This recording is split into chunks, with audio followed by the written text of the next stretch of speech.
If you hold silver today, the idea that you may have only weeks left to prepare for what comes next is not meant as sensationalism, but as a sober assessment of how quickly conditions can change when multiple pressure points converge in a market that is structurally small, deeply leveraged, and historically prone to violent repricing. Silver is unlike most assets because it exists simultaneously as money, commodity, and strategic resource. And when stress emerges in any one of those roles, it tends to spill over into the others with little warning. For years, silver has been suppressed by paper markets, misunderstood by mainstream investors, and overshadowed by equities, crypto, and even gold. Yet beneath the surface, the physical market has been tightening steadily, inventories have been drawn down, and industrial demand has surged to levels that were never envisioned when today gas mining capacity was planned.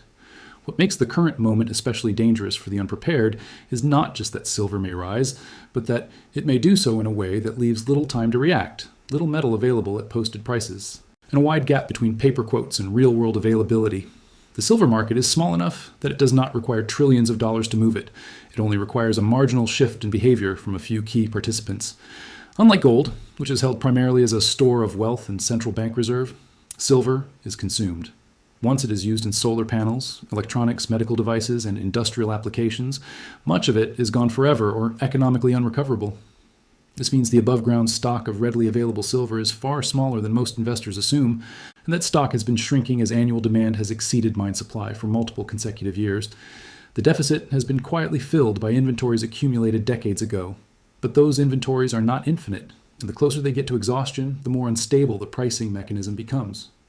At some point, price stops being a reflection of marginal paper trades and becomes a rationing tool, and when that transition happens, it happens fast.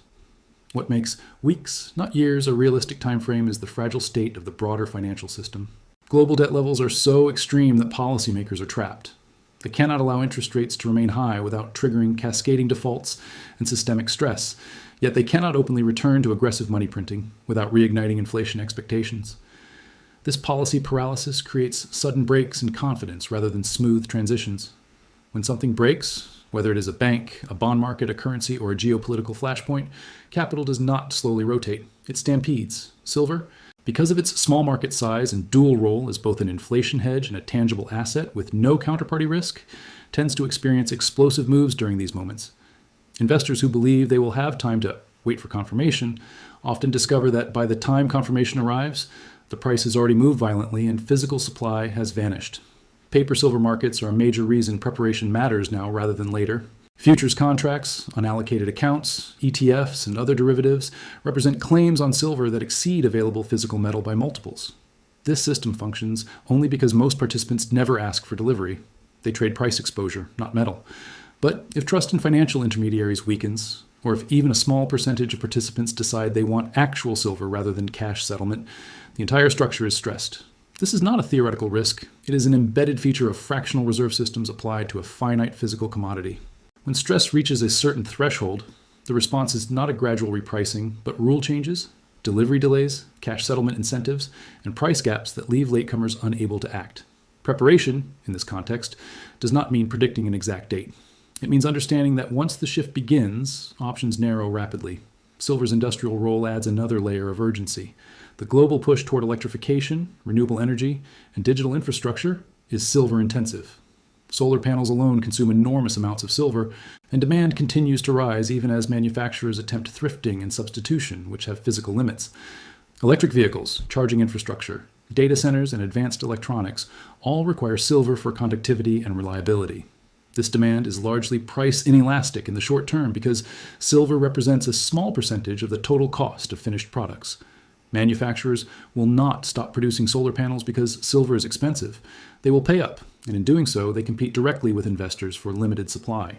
When industrial users step into the market aggressively, they do not speculate. They secure supply at almost any price because production continuity depends on it. Another reason the window for preparation may be short is psychology. Silver has a long history of being ignored until it suddenly is not. During most of a bull cycle, silver appears boring, manipulated, or dead, which conditions investors to dismiss it. Then, when gold breaks out decisively, or when a macro shock hits, silver flips from neglected to desperately sought after in a matter of weeks. This behavioral shift is amplified by social media, alternative financial commentary, and the rapid spread of narratives around currency debasement and tangible wealth. Once silver starts moving, it attracts momentum traders, retail investors, and speculators who see its lower nominal price as cheaper, further accelerating the move. Because the market is thin, this influx of demand overwhelms supply quickly, pushing prices higher in a self-reinforcing loop. Holding silver is not just about price appreciation. It is about positioning ahead of a regime change in how risk is perceived. For decades, investors were taught that diversification meant stocks and bonds, with perhaps a small allocation to alternatives. That framework is breaking down as correlations rise and as bonds fail to provide protection during inflationary stress. Silver, like gold, sits outside this system. It is not someone else's liability. It does not depend on earnings forecasts, monetary policy credibility, or geopolitical alignment. When trust erodes, assets like silver are rediscovered, not because they are fashionable, but because they function. The problem is that by the time this rediscovery becomes obvious, the metal is no longer easy to obtain. Weeks matter because markets do not move in straight lines. They move through periods of complacency, punctuated by sharp discontinuities. Most of the time, nothing happens, until suddenly everything happens at once. If you already hold silver, the question is not whether you should chase price moves, but whether you understand what you own and why liquidity, storage, and form matter. Physical silver behaves very differently from paper claims during stress. Premiums can detach from spot prices. Delivery times can extend, and availability can disappear even as quoted prices suggest abundance. Those who prepared earlier tend to watch events unfold. Those who did not are forced to react under pressure. There is also a geopolitical dimension that compresses timelines. The fragmentation of the global order, the weaponization of currencies, and the growing mistrust between major powers have accelerated the search for neutral assets. While gold has been the primary beneficiary at the sovereign level, silver benefits indirectly as private capital seeks similar protection at a smaller scale. In an environment where capital controls, sanctions, or financial repression become more common, portable, universally recognized assets gain value not just in price, but in utility. When that realization spreads, it does not unfold over decades. It spreads through crises. Preparing does not mean panicking. It means recognizing asymmetry. The downside risk of holding silver at this stage of the cycle is limited by production costs, supply constraints, and monetary conditions, while the upside risk of not holding it is exposure to sudden repricing, loss of purchasing power, and missed opportunity. The phrase, "weeks left," reflects the reality that preparation is about positioning before the crowd, not predicting the trigger. The trigger could be inflation reacceleration, a bond market accident, a banking event, a currency crisis, or a geopolitical escalation. The specific catalyst is less important than the fact that the system is fragile enough that any of these could serve as the spark. Silver has always been a metal of transitions. It performs best not during calm expansions, but during periods when assumptions break and systems reset. If the coming period is defined by higher inflation volatility, fiscal dominance over monetary policy, and declining confidence in financial engineering, silver is not an optional asset. It is a strategic one.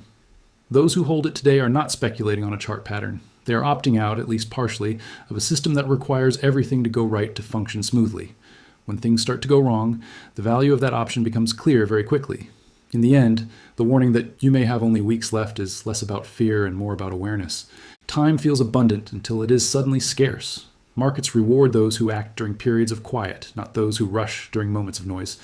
Silver's long periods of dormancy lull participants into believing they will always have another chance, another pullback, another headline to confirm the move. History suggests otherwise. When silver moves, it tends to do so in bursts that redefine what investors thought was possible. Being prepared means understanding that the calm itself may be the final signal, and that once the shift begins, the question will no longer be whether silver is important, but why so many waited until it was too late.